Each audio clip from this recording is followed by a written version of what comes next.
জেলার সরকারি কার্যালয়গুলিতে করিমগঞ্জের পরিবর্তে শ্রীভূমি নামকরণের প্রক্রিয়া শুরু হলো। আজ পুরসভা এবং জেলা শাসকের কার্যালয়ের সাইনবোর্ডের নতুন নামকরণ করে পূর্বতন করিমগঞ্জের পরিবর্তে বর্তমান শ্রীভূমি নামকরণ করা হলো। আতশবাজি ফাটিয়ে উল্লাসে মেতে ওঠেন পুরসভার কমিশনার, কর্মচারী সহ ডিসি অফিসের কর্মচারীরা।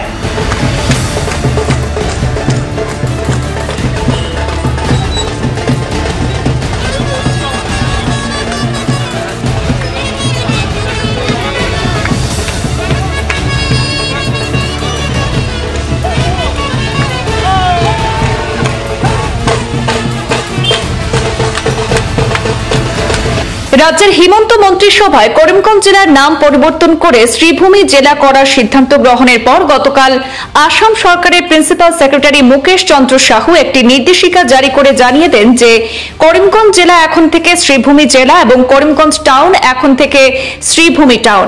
সেই নির্দেশের পর আজ থেকে জেলার সরকারি কার্যালয়গুলিতে করিমগঞ্জের পরিবর্তে শ্রীভূমি নামকরণের প্রক্রিয়া শুরু হয়ে যায়।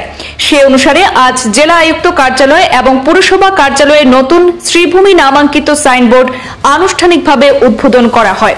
প্রথমে জেলা আয়ুক্ত প্রদীপ কুমার দ্বিবেদী এবং পুরসভার চেয়ারম্যান রবীন্দ্রচন্দ্র দেবের হাত ধরে পুরসভার সাইনবোর্ডের নতুন নামকরণ করা হয়।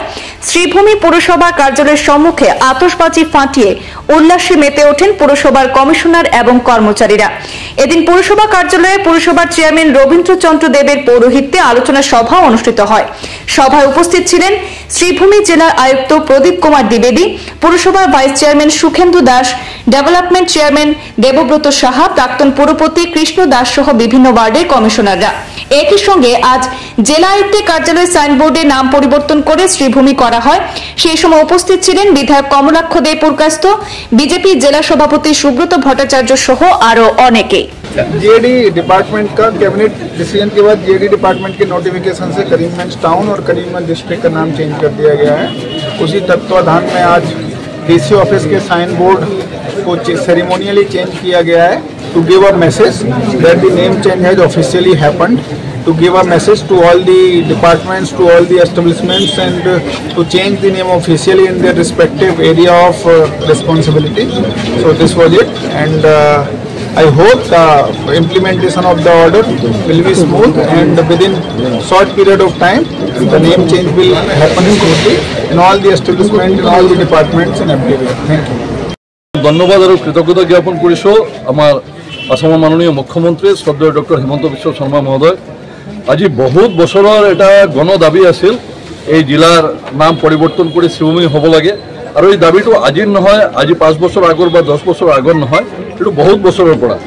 আমি জানো এই দেশ এইটো বিভক্ত হৈছিল, দেশ স্বাধীনতাৰ নামত দ্বিখণ্ডিত হৈছিল, আৰু দেশ দ্বিখণ্ডিত হোৱাৰ আগৰ পৰা এই যেটো শ্ৰীহট্ট জিলা যেটো আছিল, আজিৰ দিনত যেটো অধুনা বাংলাদেশত আছে শ্ৰীহট্ট জিলা, আমি যি ভূমিত আজি খাৰা হৈ ইয়াত আছোঁ এইটো শ্ৰীহট্টৰ অংশ আছিলে।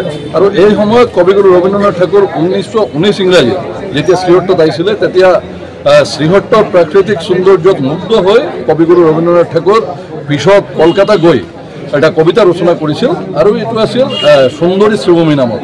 আৰু এই কবিতা ৰচনাৰ পিছৰ পৰা এইটো এটা গণ দাবী আছিল কি যি জিলাৰ সৌন্দৰ্য দেখি মুগ্ধ হৈছে এই জিলাৰ নামটো শ্ৰীভূমি হ'ব লাগে। যেতিয়া দেশ বিভক্ত হ'ল, এই শ্ৰীহট্টৰ এটা অংশ ইয়াত আহিলে, তো দেশ বিভাজিত কি কাৰণত হৈছিল, তাৰ পিছত ইয়াৰ ৰাইজে এইটো ডিমাণ্ড কৰিছিল যে এই জিলাটোৰ নাম শ্ৰীহট্ট হ'ব লাগে। তেতিয়া চৰকাৰে এইটো কৰ্ণপাত কৰা নাই। আজিৰ দিনত মাননীয় মুখ্যমন্ত্ৰী শ্ৰদ্ধেয় ডক্টৰ হিমন্ত বিশ্ব শৰ্মা ডাঙৰীয়াৰ নেতৃত্বত যি চৰকাৰ চলি আছে, ভাৰতীয় জনতা পাৰ্টীৰ নেতৃত্বাধীন চৰকাৰ, এই চৰকাৰে এইটো সিদ্ধান্ত গ্ৰহণ কৰিলে আৰু এই জিলাৰ নাম পৰিৱৰ্তন কৰি এইটো শ্ৰীভূমি হ'ল। লগত আমাৰ জিলা সদৰৰ নামো শ্ৰীভূমি হ'ল। আমি মাননীয় মুখ্যমন্ত্ৰী আৰু আসাম চৰকাৰক ধন্যবাদ কৃতজ্ঞতা জ্ঞাপন কৰিছোঁ। যোৱাকালি নটিফিকেশ্যন ওলাইছে, আজি কৰিমগঞ্জৰ জিলা আয়ুক্ত কাৰ্যালয়ৰ চাইনবোৰ্ড সলনি হ'ল। তো আমি গোটেই আমাৰ মন্ত্ৰী লগত মাননীয় মুখ্যমন্ত্ৰী মহোদয়, কেবিনেট মন্ত্ৰীৰ লগত মাননীয় মুখ্যমন্ত্ৰী মহোদয় কৃতজ্ঞতা ধন্যবাদ জ্ঞাপন কৰিছোঁ। অসম চৰকাৰৰ সিদ্ধান্তক মই আদৰণি জনাইছোঁ, ধন্যবাদ জনাইছোঁ।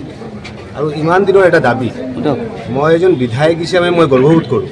মই উত্তৰ কৰিমগঞ্জৰ বিধায়ক আছিলোঁ, আজি মই উত্তৰ শ্ৰীভূমি সমষ্টিৰ বিধায়ক হয়।